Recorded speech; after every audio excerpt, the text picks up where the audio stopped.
뷰티라이프 김 목사입니다. 데살로니가 후서 2장입니다. 이 문단에서는 불법한 자들이 활동할 날들, 불법한 자들을 멸망시키실 그리스도의 날, 불의에 미혹된 자들의 멸망에 대해 묵상해 보시기 바랍니다. 바울 일행은 1절로 12절에서 데살로니가 교회가 당면한 새로운 문제를 다룹니다. 데살로니가에 잘 알려진 카비루스 신비종교는 한편으로는 데살로니가 교회가 주의 강림을 받아들이는데 일부 도움이 되기도 했지만 결정적으로 주의 강림을 제대로 이해하는데 어려움이 되었습니다. 바울 일행은 이미 데살로니가 전서에서 주의 강림과 죽은 자들의 부활에 대해 설명했고 주의 날을 맞이하는 성도들의 바른 태도에 대해서 알려주었습니다. 데살로니가전서 4장 13절 이하, 5장 1절 이하를 참조하세요. 하지만 바울 일행의 이러한 가르침과 권면에도 불구하고 데살로니가 교회는 이 주제와 관련하여 점점 안 좋은 쪽으로 나아가게 됐습니다. 유대인들의 핍박이 계속되어서 환란이 지속되자 종말에 대한 갈망이 더 부적절한 방향으로 나아가게 되었기 때문입니다. 1절은 이 문단에서 다루는 주제 영역이 무엇인지 알려줍니다. 그것은 주 예수 그리스도의 강림과 그 앞에 모임에 대한 것입니다. 이 표현은 데살로니가전서 4장 16절 이하에서 바울 일행이 가르친 내용을 상기시킵니다. 하지만 데살로니가 교회의 어떤 사람들은 종말과 관련된 바울 일행의 이전 권면을 제대로 받아들이지 못했을 뿐 아니라 엉터리 주장을 하기까지 이릅니다. 주의 날이 이르렀다는 말은 당시 엉터리로 떠도는 말들 중 대표적인 것이었죠.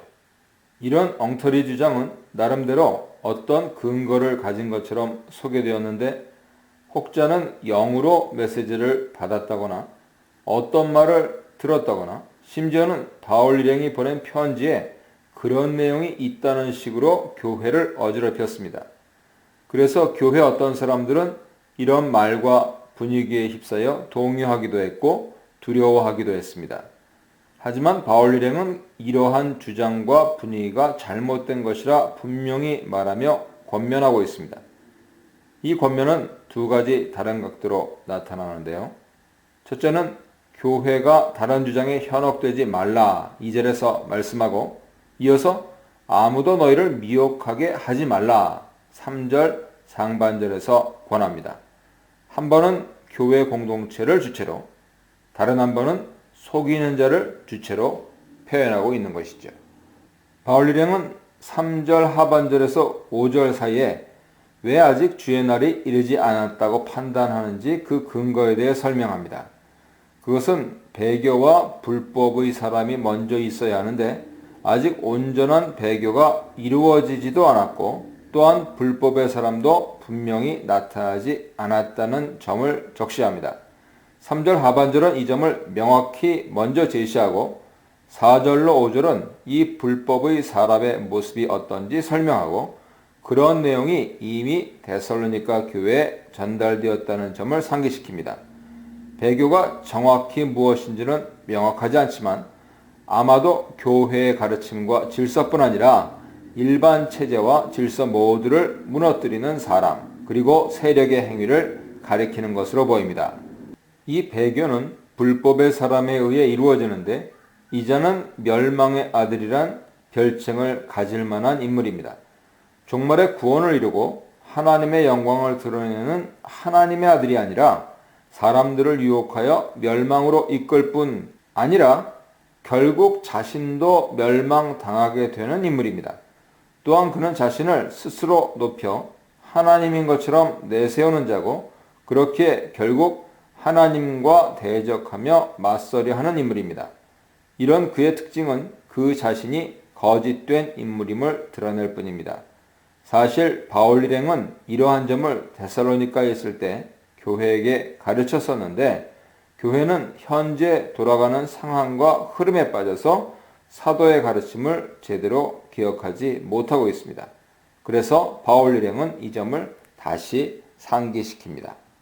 6절로 7절에서 바울 일행은 그 판단을 아직 불법의 비밀이 활발하게 활동하지 않고 있다 하는 그 점에 두고 있음을 밝힙니다. 불법의 세력은 이미 어느 정도 활동하고 있지만 막는 것이 또한 있어서 지금 활발하게 진행되고 있지 못합니다. 때가 되면 막는 자가 옮겨지게 될 것이지만 아직 그런 상황은 아니라고 바울 일행은 판단하죠. 자연히 지금은 불법한 자가 배교를 일으키는 상황이 아니라는 것입니다. 따라서 주의 날이 이르렀다는 주장에 현혹될 필요가 없습니다. 이어 8절로 10절에서 바울 일행은 불법한 자의 멸망을 선언합니다. 이미 앞에서 불법의 사람이 멸망의 아들이라고 단정되었던 것처럼 불법한 자는 멸망의 길로 가고 결국 멸망당하게 됩니다. 바울은 특별히 그리스도의 승리와 불법한 자의 멸망을 강하게 대비하는 식으로 설명하죠. 그 방식은 그리스도의 강림, 파루시아와 불법한 자의 강림, 파루시아란 두 표현을 대조하는 형태입니다. 불법한 자는 강림해서 사탄의 활동을 따라 각종 능력과 표적과 거짓 기적을 일으켜 사람들을 미혹할 것이지만 결국 그리스도의 강림하심으로 패하게 될 것입니다. 불법한 자의 나타남을 강림으로 표현한 것은 그만큼 그의 힘과 세력이 놀라울 것임을 암시하고 있죠. 하지만 그리스도의 진정한 강림으로 모든 거짓된 세력과 모습은 무너지고 심판받게 될 것입니다. 마지막으로 11절로 12절에서 바울 일행은 엉터리 가르침에 빠지는 사람들에게 경고의 메시지를 던집니다. 속이는 자들이 거짓으로 속인다고 해도 그에 빠지는 사람에게 책임이 없다 말할 수 없습니다. 속는 사람들도 마찬가지로 진리를 제대로 믿지 않고 불의를 좋아한다는 표시를 드러낸 것이기 때문이죠. 따라서 유혹에 넘어가는 자들도 심판을 받게 되고 멸망의 자리에 가게 됩니다. 이 문단에서는 그래서 흔들리지 말고 굳건히 서서 사도 전통을 지키라 하는 점에 대해 묵상해 보시기 바랍니다. 13절, 14절입니다. 바로 앞에서 바울은 미혹당하는 자가 구원받지 못하고 멸망당하는 것을 강하게 말했는데요. 하지만 곧 이어 데살로니가 교회에 대한 감사와 하나님의 선택을 언급함으로써 어두운 분위기를 바꾸려 합니다. 하나님께서는 데살로니가 교회를 그리스도로 말미암아 새롭게 창조되는 백성, 즉 그리스도로 말미암는 첫 열매로 택하셔서 성령으로 깨끗하게 하시고 거룩하게 하십니다. 성령으로 말미암는 백성들은 진리를 믿어 참 구원의 자리에 들어갑니다. 이렇게 데살로니가 교회가 구원받는 것은 주이신 예수 그리스도께서 영광을 받게 하기 위함인데 이 목표를 가지고 바울 일행은 복음을 전파하러 마게도냐 지방으로 나아갔고 빌립보를 거쳐 데살로니가에 이르러서 복음을 전하고 있는 것입니다. 바울 일행은 15절에서 2장 1절로 12절에서 가르친 내용을 교회가 분명히 지키도록 다시 강조합니다. 데살로니가 교회에서는 바울 일행이 했던 말과 이전에 보낸 편지를 왜곡하거나 부풀려서 엉뚱한 이야기를 만들어내는 경우도 있었기 때문에 바울 일행은 특별히 자신들이 한 말이 정확히 무엇이며 편지로 전한 내용이 어떤 것인지를 분명하게 깨닫고 붙들라고 다시 권합니다. 복음 사역자들이 가르친 바른 전통을 제대로 붙드는 것이 중요함을 일깨워주고 있습니다. 권면을 재차 강조한 후에 바울 일행은 다시 16, 17절에서 데살로니가 교회를 향한 기원을 쏟아냅니다. 교회가 원래 하나님의 의도대로 온전하게 잘 나아갈 것을 바라는 내용입니다. 이 기원문에서 이루어 가시는 분으로 주 예수 그리스도와 하나님 아버지가 함께 등장합니다. 이는 바울의 전형적인 머릿말 인사에서 이 두 분이 함께 등장하는 특징과 동일합니다.